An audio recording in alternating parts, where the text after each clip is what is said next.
Good morning, everybody. Good morning. Yes, I'd like to share something that happened during the week.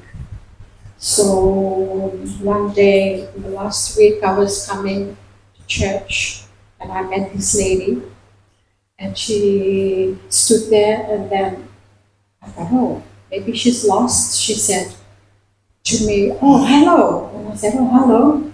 She said, where do you stay? And I said, I live in Nasoso. And she said, oh, I see you come this way, during sometime during the week. And I said, yes, I actually work at the church. And I said, on Sundays, she's a 7-day, right? She goes to church on Saturday, on Sunday like us.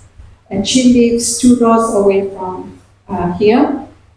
And she said, on Sundays, I go and sell my food for the lunch outside the consumer. And do you know, when I'm walking past the church, I hear the worship team singing.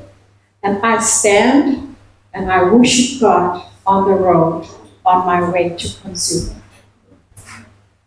And, sometimes we take it very lightly what we do, for God. But because of the Holy Spirit in us, it actually goes through church walls outside and it touches people outside our songs, that we sing on Sundays.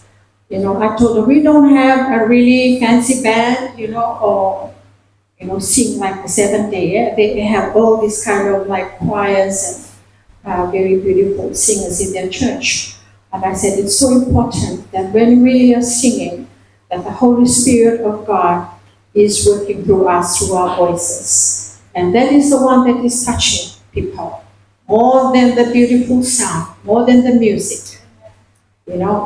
It's about Jesus.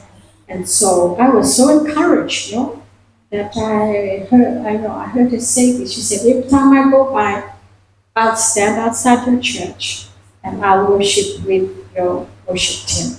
So thank you, worship team, for the heart of worship and the songs of praise to God that is touching people, even outside it. Thank you.